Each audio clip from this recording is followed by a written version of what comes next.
todos podemos necesitar sangre en cualquier momento. ¿Cómo cierras tú un banco de sangre? Los ciudadanos están enfrentados en una situación de minusvalía. Los bancos de sangre venezolanos se quedaron en los años 90. Desde hace algunos años en Venezuela se ha alertado sobre una crisis sanitaria en distintos aspectos, pero uno del que poco se habla comenzó su declive en el año 2010, la sangre.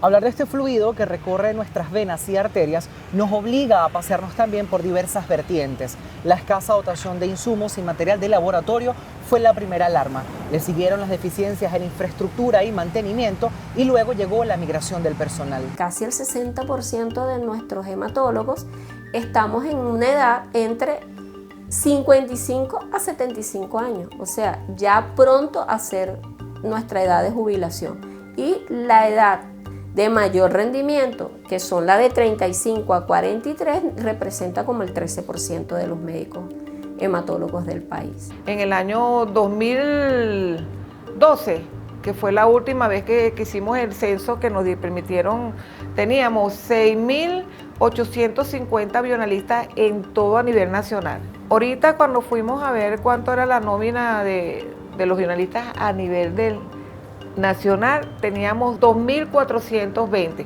Si comenzamos a desglosar lo que rodea a la sangre, una parada necesaria sería hablar de la donación. En nuestro país, por ejemplo, es voluntaria y el donante más común es el de reposición.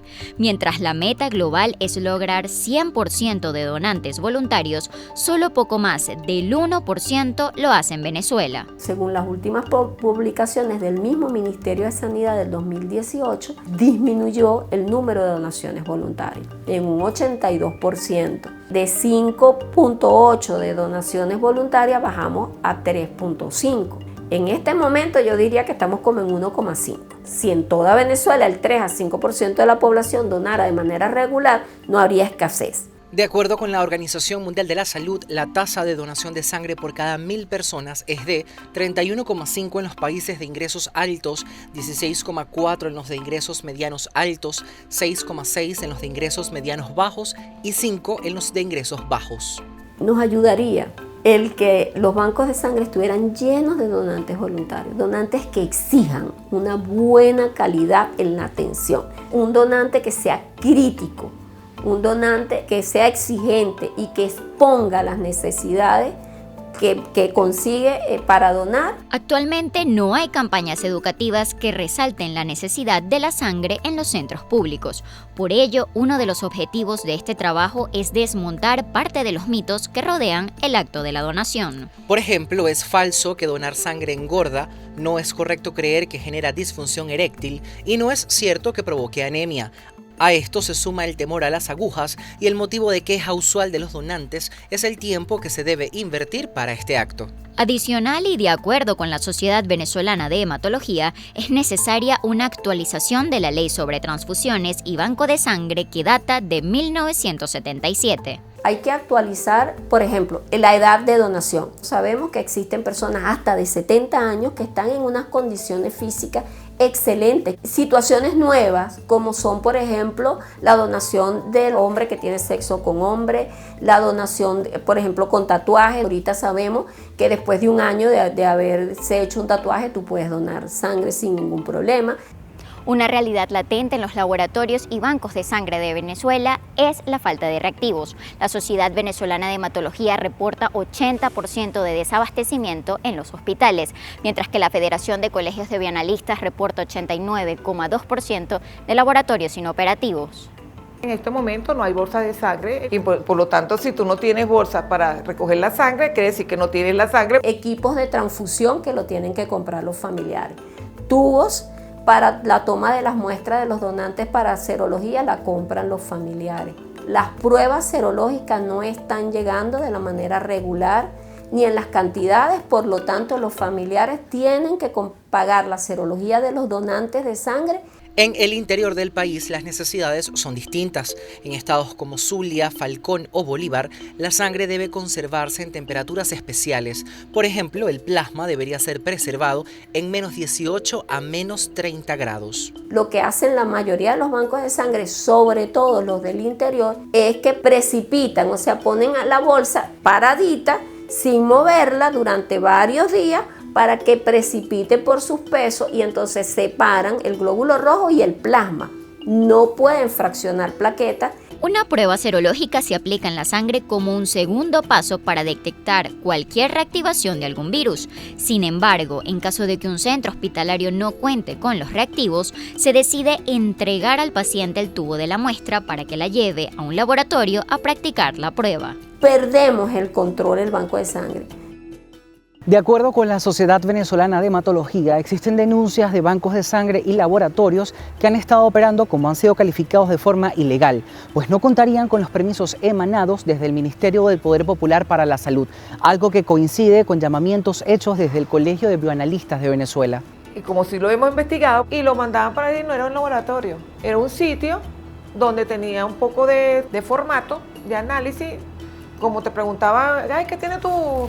No, que él tiene un problema renal. Entonces la persona buscaba de los N resultados, que sabrá Dios dónde no lo tenía, y entonces más o menos sacaba los resultados de la persona y se lo daba. Entonces tú escuchas al médico, pero esto no me concuerda. A juicio de la Sociedad Venezolana de Hematología, otra preocupación que se genera producto de esta situación es la correcta disposición de desechos biológicos, que sí existen bancos de sangre públicos y privados, pero desconocen si estos laboratorios que califican de ilegales cuentan con la estructura adecuada. Ya hay inversores, como decimos.